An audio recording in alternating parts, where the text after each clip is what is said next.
여러분 안녕하십니까? 광주교육대학교 박남기입니다. 오늘 제가 다룰 주제는 여러분하고 같이 교육 형평성의 개념에 관한 것입니다.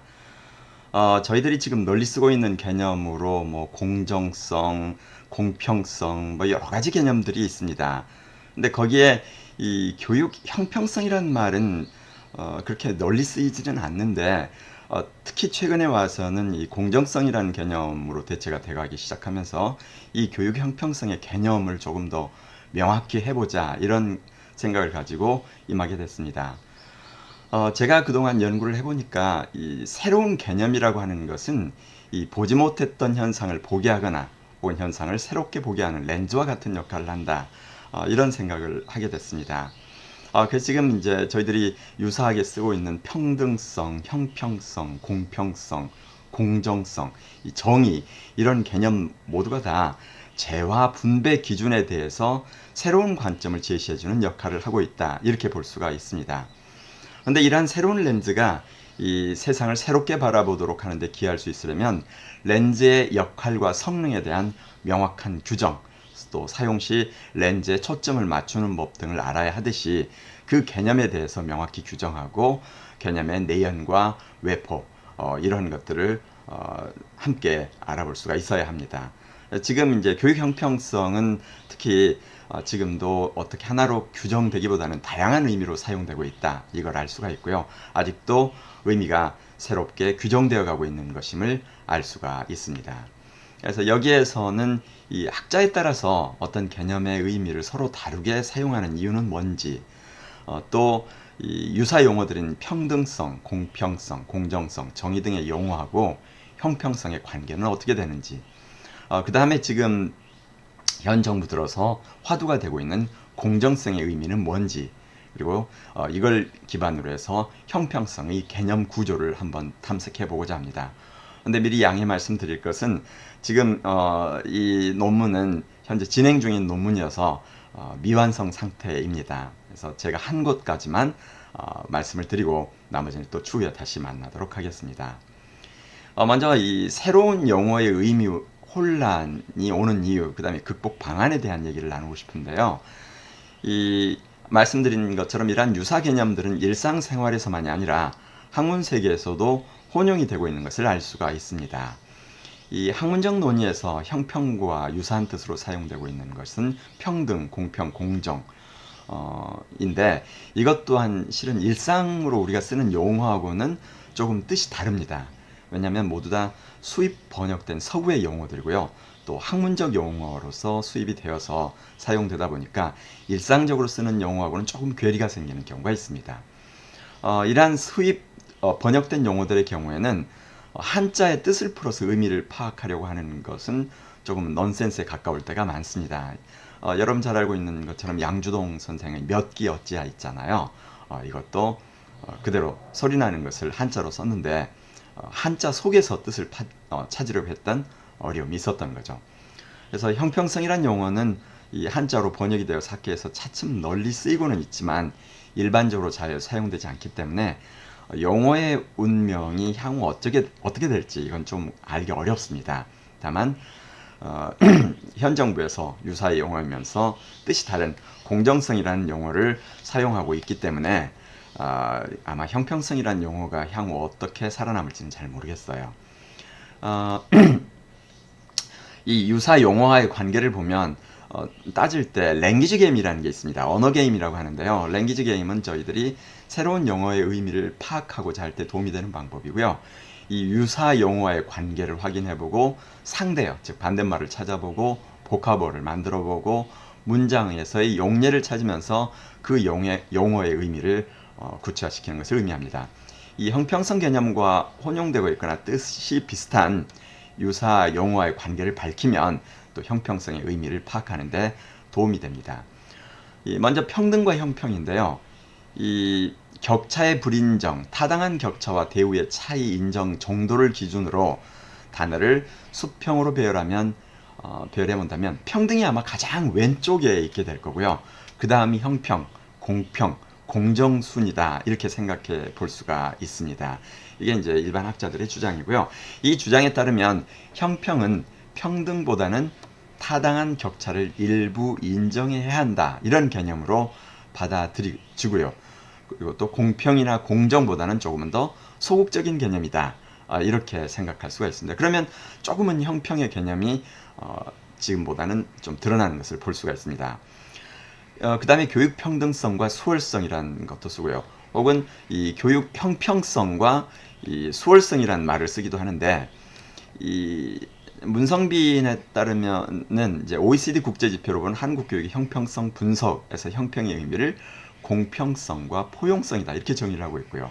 안병영은 형평성은 교육 기회의 평등과 뒤진자에 대한 교육적 관심을 강조하면서 교육 소외의 극복, 교육을 통한 사회적 연대와 결속, 그리고 사회 통합을 지향하는 관점이다 이런 얘기를 합니다. 또 2005년에는 한국교육학회 추계학술 대회 주제가 평등성과 수월성의 균형 신장, 이렇게 본 것처럼 그동안 또 우리 교육학회에서는 특히 과거에 수월성의 상대 개념으로 평등을 사용했는데, 요새 들어서는 수월성의 상대어로 평등성보다는 형평성이라는 용어를 사용하는 쪽으로 이행하고 있다. 이것을 알 수가 있습니다. 그래서 형평성과 공정성의 관계를 보면 이 둘 다 바람직한 재화 분배의 기준이라는 점에서는 유사한데요. 차이점을 보면 형평성은 시혜적, 복지적 재화 배분을 위한 바람직한 기준이고요. 공정성은 자신의 어떤 노력이 수반된 재화 분배 기준과 절차에 관련된 개념입니다. 그러니까 이런 점이 있어서 두 개의 차이는 조금 더 드러나죠. 물론 그러나 이것 또한 조작적 정의입니다. 이 공정성 개념을 보면 이 공정성 논의를 토대로 제공한 공정성 논의 토대를 제공한 사람은 아리스토텔레스가 있는데요. 그가 사용한 정의라는 개념 안에 포함된 공정한 것, 이것은 각자가 가져야 할 몫을 가지는 상태를 의미합니다. 그러니까 공정성 문제는 언제 발생하냐면 어떤 재화가 아무리 귀하다, 그러니까 소중하다 하더라도 뭐 그게 한정되어 있지 않다면 공정성 문제는 발생하지 않죠. 예를 들면 공기, 우리가 숨쉬는 공기, 혹은 뭐 이제 지금 현재 우리의 국립공원 뭐 이런 경우에도 물론 이제 약간의 제한은 있지만 공기처럼 이 어떤 제약이 없을 때 그때는 공정성 문제가 안 되는데요. 공정성은 언제 문제가 되냐면 원하는 사람은 많고 분배할 재화는 한정되어 있을 때 나타나는 거죠. 그래서 공정하다라고 하는 것은 서로가 갖고 싶어 하는 것을 나눌 때 구성원 모두가 합당하다고 받아들이는 것, 이것을 의미합니다. 그래서 인류 역사는 공정성 기준에 대한 투쟁의 역사다. 우리가 이렇게 생각해 볼 수도 있죠. 근데 이제 결국은 제가 이제 이렇게 공정성에 대해서 관심을 갖게 된 이유는 제가 쓴 책 중에 실력의 배신이라는 책이 있는데, 이 실력의 배신에서는 우리는 이 실력을 가지고 재화를 분배하는 것은 공정하다, 이러한 믿음이 얼마나 잘못되어 있는가를 보여주기 위한 책 중에 하나입니다. 여기서 이제 저희들이 분배 공정성, 이제 공정성에서는 분배 공정성과 절차 공정성 얘기하는데, 이 분배와 절차에 있어서 공정성의 기준으로 우리가 실력을 받아들이는 것, 이것에 타당하지 않은 이유를 밝혀놓은 책이 실력의 배신이라는 책이다, 이렇게 생각하시면 됩니다. 이 부분 조금 뒤에 더 추가로 설명하겠습니다. 먼저 개인 관점에서의 분배 공정성을 보면 내가 노력하여 받은 것과 상대가 노력하여 받은 것을 비교했을 때 내가 받아들일 수 있는지를 결정하는 나의 기준이 바로 개인 관점에서의 분배 공정성입니다.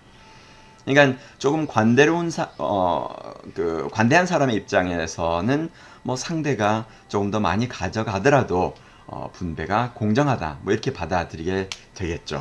이 절차 공정성이란 개인들이 보상 분배 결과에만 관심을 갖는다고 생각하는 이 분배 공정성 주장의 한계를 지적하고, 보상받은 사람들이 분배 과정의 공정성도 중요하게 여긴다라고 보는 관점입니다. 그러니까 결과만이 아니라 이 과정에 내가 참여했느냐, 이게 상당히 이제 중요하다는 거죠. 그래서 여기서 이 절차 공정성은 두 가지의 그 모형이 있는데, 하나는 도구적 모형입니다. 여기서 도구적 모형이라고 하는 것은 자기가 속한 조직의 절차 결정 과정에 참여할 수 있을 때 그때 사람들이 공정하다 이렇게 느낀다고 보는 관점이고요. 그래서 결정 과정 참여를 나에게 유리한 보상을 이끌어내기 위한 도구로 생각하고 있다. 그래서 이것을 도구적 모형이라고 합니다. 그러니까 우리 조직에서 어떤 재화를 분배하는데 예를 들면 교수들 같으면 학교에서 성과급 기준을 마련하는데 내가 그 과정에 참여할 수 있을 때 공정하다고 느낀다. 뭐 이렇게 생각하시면 되겠죠. 집단 가치 모형이라고 하는 것은 사람들이 참여를 원하는 것은 더 큰 물질적 보상 때문이 아니고 참여를 통해 자신의 정체성, 그 다음에 집단 소속감과 같은 심리적 보상을 원한다고 보는 관점입니다. 그러니까 이렇게 함으로써 내가 우리 집단에서 어떤 의미를 갖고 또 집단에서 인정을 받는다. 뭐 이런 정도. 그럴 때 공정성을 느낀다는 거죠. 과거 교수 회의에서는요. 이제 물론 제가 들어왔을 때도 약간 그런 기운이 있었는데 정교수가 아니면 교수의 발언권도 없었고요. 때로는 정교수만 교수 회의에 참석해서 결정을 하던 때도 있었습니다. 대학에서. 그럴 때는 이제 사람들이 도구적 모형의 관점이든 집단 가치 모형의 관점이든 공정하지 않다. 이렇게 일반 조교수나 부교수들은 느꼈겠죠. 절차 공정성은 의사결정 시 사용되는 공식적인 절차가 일관성 있고 윤리적이고 또 정확하고 공정할 때 보장이 되게 되는 것이죠. 그래서 이 공정성이 중요한 이유를 얘기하면 사회연대주의적 관점인데요. 이 사회연대주의적 관점은 상호 의존성을 기초로 해서 인간의 사회적 행위 규범을 만들려는 입장이 바로 사회연대주의입니다. 그러니까 결국은 이제 상호 의존성 기초라는 거죠. 우리가 그 어떤 이제 조직을 만들어가고 조직 안에서 생활할 때 규범을 만들 때 이렇게 하는 관점이고요. 이 볼스와 허버트 킨틴스가 얘기하는 하는 최후의 통첩 게임이라는 게 있습니다. 이 최후 통첩 게임 그러니까 이 사람들이 거기를 최후 통첩 게임을 활용해서 뇌 영상 촬영을 하면서 사람들이 어떤 것을 공정하다고 느끼는지 그것을 한 건데요. 이 최후 통첩 게임이라고 하는 것은 이제 일정 금액을 주고서 어떤 사람은 분배자이고 또 한 사람은 그 분배를 받는 사람인데 이제 상대가 억셉트하면 두 사람이 그걸 돈을 가질 수 있고요. 상대가 리젝트하면 둘 다 돈을 가질 수가 없습니다. 그래서 그런 경우에 보통은 그냥 무작위로 사람을 뽑으면 나눠줄 때 거의 5대5로 나눈다고 합니다. 그런데 어떤 시험을 봐가지고 사람을 이제 분배자를 뽑아 놓으면 분배자가 보통은 심지어 7대3 혹은 8대2를 제안하기도 한다. 근데도 놀랍게도 받아들입니다. 그 이유는 이미 상대방의 실력이 나보다 뛰어나고 그래서 이 뛰어난 사람이 더 많은 돈을 갖는 것은 타당하다. 뭐 이렇게 인간의 뇌가 받아들인다고 하네요. 그래서 이러한 것을 실험하는 것도 있고요. 그래서 아무튼 사회 연대주의 관점에서 보면 공정성 확보는 모두에게 더 큰 이익을 줄 집단을 유지시키기 위한 하나의 가치 이렇게 볼 수가 있습니다. 제 얼굴 화면을 자꾸 이동해서 죄송합니다. 사회 진화론의 관점에서는 인간도 자연계의 생명체와 마찬가지로 생존 경쟁을 하고 능력을 최대한 발전시키고자 하는데 이러한 인간의 노력이 개인의 생존과 발전만이 아니라 인류 발전과 복지를 증진시키는 결과로 이어진다. 이렇게 바라보는 관점이 사회 진화론적 관점입니다. 이 사회 진화론적 관점은 실력주의의 바탕이 될 수도 있겠죠. 그래서 공정하다고 느끼게 하는 분배 방법을 보면은 크게 운 혹은 실력 이런 것들을 볼 수가 있어요. 먼저 사람들이 운에 의한 것은 공정하다고 느끼는데요. 예전에 미국 신문에 났던 건데 한국은 초등학교 로또로 뽑는다. 뭐 이런 기사가 나서 봤더니 예를 들면 저희 광주교대 부설초등학교 같은 경우에는 신입생을 뽑을 때 로또처럼 이제 이렇게 직접 저기를 은행 그걸 돌려가지고 이제 합격 불합격을 결정을 합니다. 그럴 때 제가 드는 생각은 그러면 그게 아닌 다른 더 나은 방법이 있을까? 근데 초등학교 신입생을 뽑고 10대 이를 때 그 외의 방법은 전혀 없습니다. 우리나라 사회에서는 그것 때문에 주로 이렇게 운에 맡기는 방법을 많이 선택을 하죠. 그래서 운이라고 하면 결국은 차별을 받아들이고 사람들이 포기하게 되고요. 결국 운이라는 것은 초자연적인 힘에 순응한다 이렇게 생각할 수가 있습니다. 운을 분배 기준으로 삼을 수 있는 경우는 사회적으로 합의한 경우, 예를 들면 로또 복권, 아파트 청약. 그러나 이때도 사회적 약자에 대한 배려는 청약의 경우에 가능한 부분이 있습니다. 로또 복권을 하는데 사회적 합의는 운이죠. 그게 아니고 뭐 재산 상황을 보거나 아니면 현재의 필요를 보거나 이런 건 전혀 아니란 말이죠. 그렇게 한다면 로또 복권은 성립이 되지 않겠죠.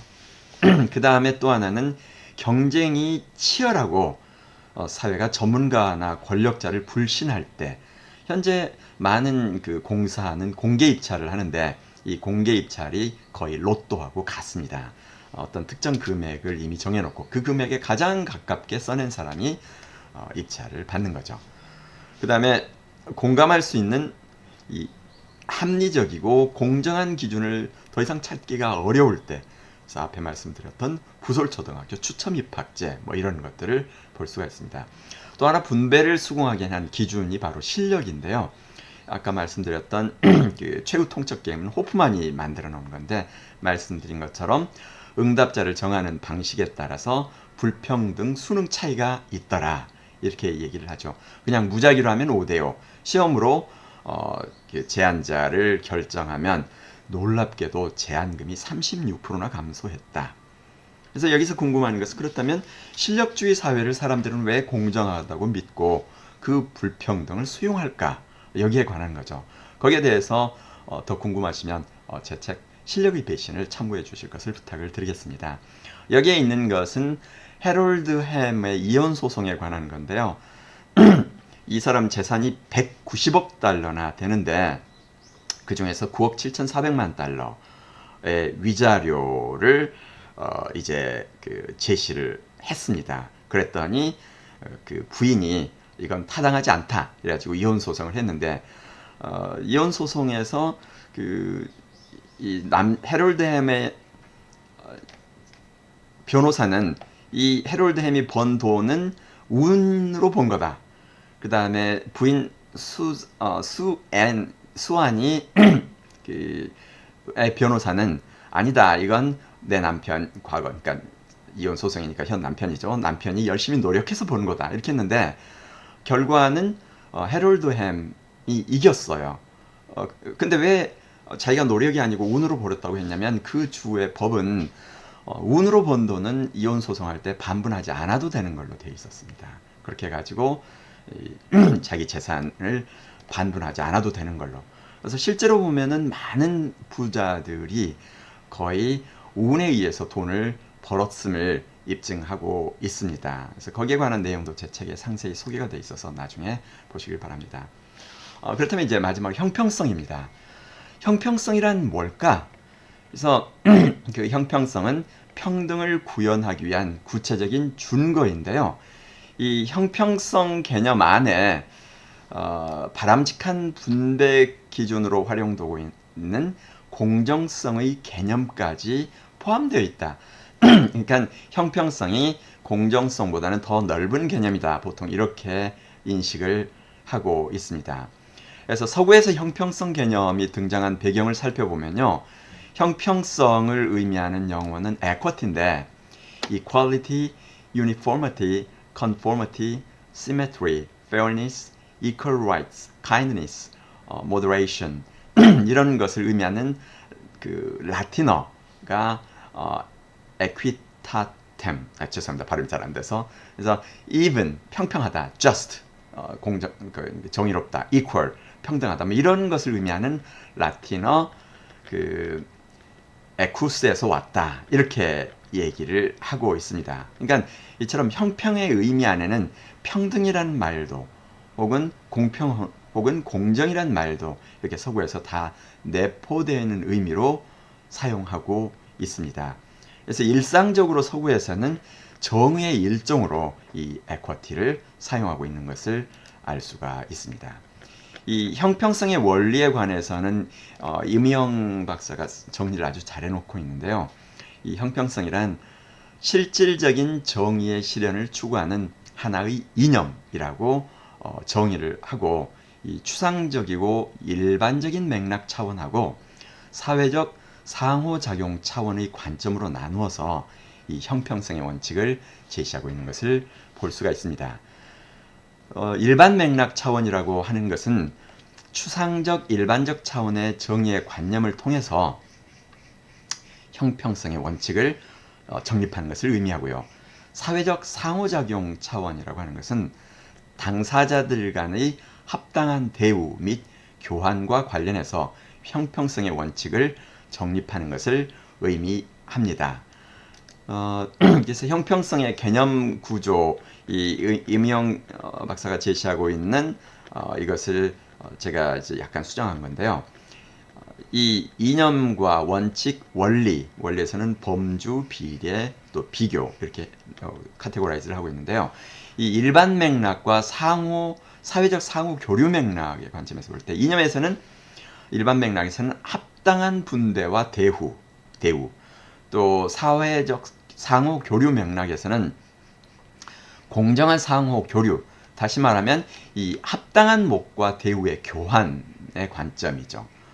그 다음에 원칙적으로는 동일한 범주는 동일한 대우를 한다. 그러니까 합당한 평등 원칙이고, 다른 범주는 다른 대우를 한다. 합당한 불평등의 원칙, 이 형평성의 원칙으로 보는 반면에, 사회적 상호 교류 맥락에서는 상호성의 규범, 그래서 보은, 배상, 등가, 교환 원칙을 의미합니다.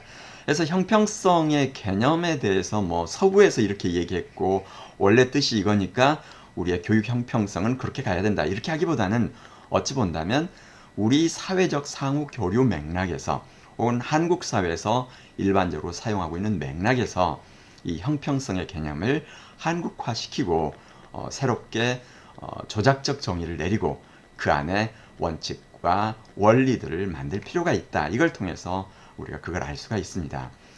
이 원리 범주 안에 보면 사회적 범주와 혹은 사회적 교류 방식의 범주와 교류 상대에 대한 사회적 범주 뭐 이렇게 쓰고 있고요. 비례에서는 결과, 그 다음에 사회적 상호 교류 맥락에서는 등급과 분배 몫의 일치, 그 다음에 동일 범주 내의 비교, 다른 범주의 비교, 그 다음에 사회적 상호 교류 맥락에서는 교류자 간의 투입과 산출 비교 혹은 교류자 간 관계 혜택 비교, 뭐 이런 식으로 가고 있는 것을 볼 수가 있습니다. 이 형평성의 개념을 지금 제가 말씀드린 것처럼 어떤 하나의 그 고정된 개념이라기보다는 지금도 살아서 계속 변화하고 있는 개념이고, 한국 사회에서 이 형평성이라는 개념이 의미 있게 사용이 되려면 학계에서 보다 폭넓은, 그 다음에 빈번한 어떤 교류 개념을 위한 논의를 통해서 의미 있게 재규정하고 또 그 원칙과 원리, 범주, 뭐 비교, 기준 이런 것들을 만들어 가야 할 거다. 현재 여기까지 제가 말씀을 드리겠습니다. 더 구체적인 내용은 또 연구를 완성시켜서 갈고요. 그 외 내용들은 제가 올려놓은 제 연구 논문 파일을 참고해 주시기 부탁드립니다.